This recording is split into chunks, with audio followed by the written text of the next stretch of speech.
रब्बी शरह ली सदरी व यस्सिर ली अमरी वहलुल उक़दतम मिन लिसानी यफ़क़हू क़ौली। आज हम बात करेंगे मायूसी के बारे में। किसी भी मुश्किल में, किसी भी परेशानी में हमें मायूस नहीं होना चाहिए, बल्कि हमारा तवक्कल, हमारा भरोसा हमारे रब पे होना चाहिए। और अल्लाह पाक तो भरोसा रखने वालों को दोस्त रखता है। दीन से दूरी सबसे बड़ी वजह है कि हमारा तवक्कल नहीं है अपने रब पे। हम अपने रब को जानते नहीं हैं, पहचानते नहीं हैं। सूरह हूद में अल्लाह पाक क्या फरमाते हैं? अगर हम इंसान को अपनी तरफ से रहमत का मजा चखाएं और उसके बाद वो रहमत उससे छीन ले तो वो मायूस हो जाता है। कितनी बड़ी बात है कि जब अल्लाह ताला अपनी तरफ से रहमत का मजा चखाते हैं तो हम तब तो बड़े खुश होते हैं, लेकिन जब अल्लाह ताला वो रहमत, वही रहमत हमसे छीन लेते हैं तो हम फौरन मायूस हो जाते हैं। क्यों? मिसाल के तौर पे अल्लाह ताला ने हमें 20 साल सिर्फ अपनी नेमतों के मजे चुकाए हैं, हमने खुशियों में अपनी जिंदगी गुजारी है। लेकिन जैसे ही हमारी जिंदगी का 21वां साल शुरू होता है, फौरन ही हम पे कोई आजमाइश आ जाती है, कोई मुश्किल आ जाती है, तो फौरन ही हम मायूस हो गए। वो 20 सालों को हमने जीरो से मिला दिया कि हमें तो कभी कुछ मिला ही नहीं। मायूसी एक हकीकत है कि इंसान मायूस हो जाता है, लेकिन सबसे बड़ी क्या बात है? नाशुक्री, कि फौरन ही नाशुक्री करने लगना कि अल्लाह ताला ने मेरे साथ ऐसा क्यों किया, अच्छा मेरे साथ ही ऐसा क्यों होना था, अच्छा हम पे तो कभी अच्छा वक्त आया ही नहीं, अच्छा अब अच्छा वक्त कब आएगा। ये है नाशुक्री के अल्फाज जो अल्लाह ताला को सख्त नापसंद है। तो सूरत बकरा में अल्लाह ताला क्या फरमाते हैं कि अहले ईमान तो दुआ करते हैं कि ए अल्लाह पाक हमें दुनिया में भी भलाइयां अता फरमा और आखिरत में भी, और सबसे बड़ी बात हमें जहन्नुम के अज़ाब से महफूज रख। कितनी बड़ी बात है कि वो तो दुआ करते हैं, हर मुश्किल में, हर परेशानी में भलाई मांगते हैं। ये दुनिया की जिंदगी है और यहाँ पे ऐसा नहीं हो सकता कि आपके ऊपर कोई आजमाइश, कोई मुश्किल ना आए। ये मुमकिन नहीं है। इस दुनिया में अगर सबसे ज्यादा किसी ने भलाइयां कमाई तो वो कौन है? पैगंबर। और हम देखते हैं, जब हम कुरान पाक पढ़ते हैं, जब हम उनकी जिंदगियों के बारे में जानते हैं तो उन पर कैसी कैसी मुश्किलात आई। आप हजरत यूसुफ अलैहिस्सलाम के बारे में सोचिए कि जब उनके भाइयों ने उन्हें कुएं में डाल दिया, अंधेरों में, अगर वहां पे हम होते तो हम तो जिंदगी हार जाते, हम तो कहते कि बस यहाँ पे हमारी जिंदगी खत्म है।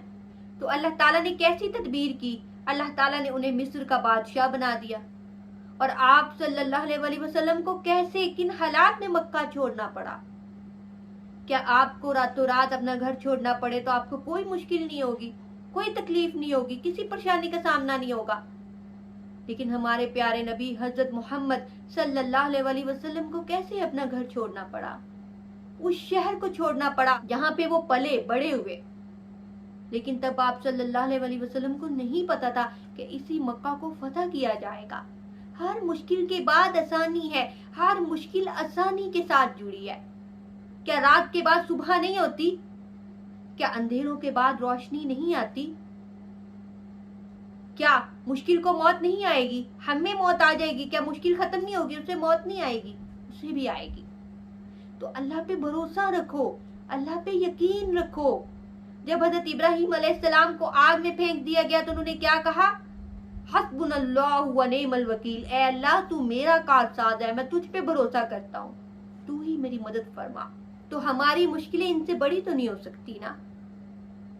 तो उन्होंने कैसे मुश्किलों में सब्र किया, और ये हमारे लिए क्या है? एक नसीहत। तिरमिज़ी में हदीस है कि अल्लाह पाक सबसे ज्यादा तकलीफ अपने उन बंदों को देता है जो अल्लाह को सबसे ज्यादा महबूब हो, मतलब अंबिया। फिर उसके बाद उन बंदों को जो अंबिया के बाद हो, फिर उसके बाद उन बंदों को जो उनके बाद हो। आप सल्लल्लाहु अलैहि वसल्लम ने फरमाया कि मोमिन तो हर तकलीफ बर्दाश्त करता है, यहाँ तक कि जब वो दुनिया से उठा लिया जाता है तो वो बिल्कुल पाक होता है, मतलब उसके सब गुनाह माफ हो जाते हैं उन तकलीफों के बदले, उन आजमाइशों के बदले। तो आजमाइश, तकलीफ, इसमें हमें सब्र करना, इसके बदले हमें बहुत कुछ मिलेगा, दुनिया में भी और आखिरत में भी। उसके बाद बुखारी में हदीस है कि मुसलमान को कोई दुख, कोई दर्द, कोई तकलीफ मिले, यहाँ तक कि उसे कोई कांटा भी चुभे, तो उसके बदले में अल्लाह ताला उसके गुनाहों को माफ फरमा देता है। कितनी बड़ी बात है कि एक मोमिन को एक कांटा भी चुभता है तो अल्लाह ताला उस पे भी उसे अजर देगा, उस पे भी उसके गुनाह माफ होते हैं। तो इससे ये जाहिर होता है कि तकलीफ आनी ही आनी है। ये दुनिया की जिंदगी है, यहाँ पे ऐसा नहीं हो सकता कि हम हमेशा खुश रहें, हमें कोई तकलीफ ना आए। हाँ, आखिरत की जिंदगी में ये मुमकिन है कि हमेशा की जिंदगी और कभी मौत नहीं, और जो हम चाहें वो हमारे सामने हाजिर हो जाए, लेकिन ये यहाँ पे नहीं हो सकता, ये हमें आखिरत में मिलेगा। उसके बाद सूरतुल बकरा आयत नंबर 155 में अल्लाह पाक क्या फरमाते हैं, हम इन्हें जरूर आजमाएंगे, दुख से, खौफ से, माल से, औलाद से, हर चीज से आजमाएंगे, और हम देखेंगे कि बदले में इनकी रविश क्या है, इनका रवैया क्या है। तो अल्लाह ताला ने तो साफ हमें बता दिया है कि मैं तुम्हें आजमाऊंगा इन चीजों से, रिस्क की तंगी से, माल से, खौफ से, तुम्हारी जानों से। तो ये दुनिया की जिंदगी तो एक आजमाइश है, लेकिन अल्लाह ताला ने बदले में ये देखना है कि हम क्या करते हैं, क्या हम कुफरी अल्फाज इस्तेमाल करते हैं या हम सब्र करते हैं। अगर हम सब्र करेंगे तो इस पे हमें अजर मिलेगा। उसके बाद कुरान पाक में अल्लाह पाक फरमाते हैं कि जब हम इसे रहमत का मजा चखाते हैं उस तकलीफ के बाद जो ये काट चुका है, तो वो कहता है कि बस अब सारी तकलीफें खत्म हो गई। वो खुश होने लगता है और इतराने लगता है।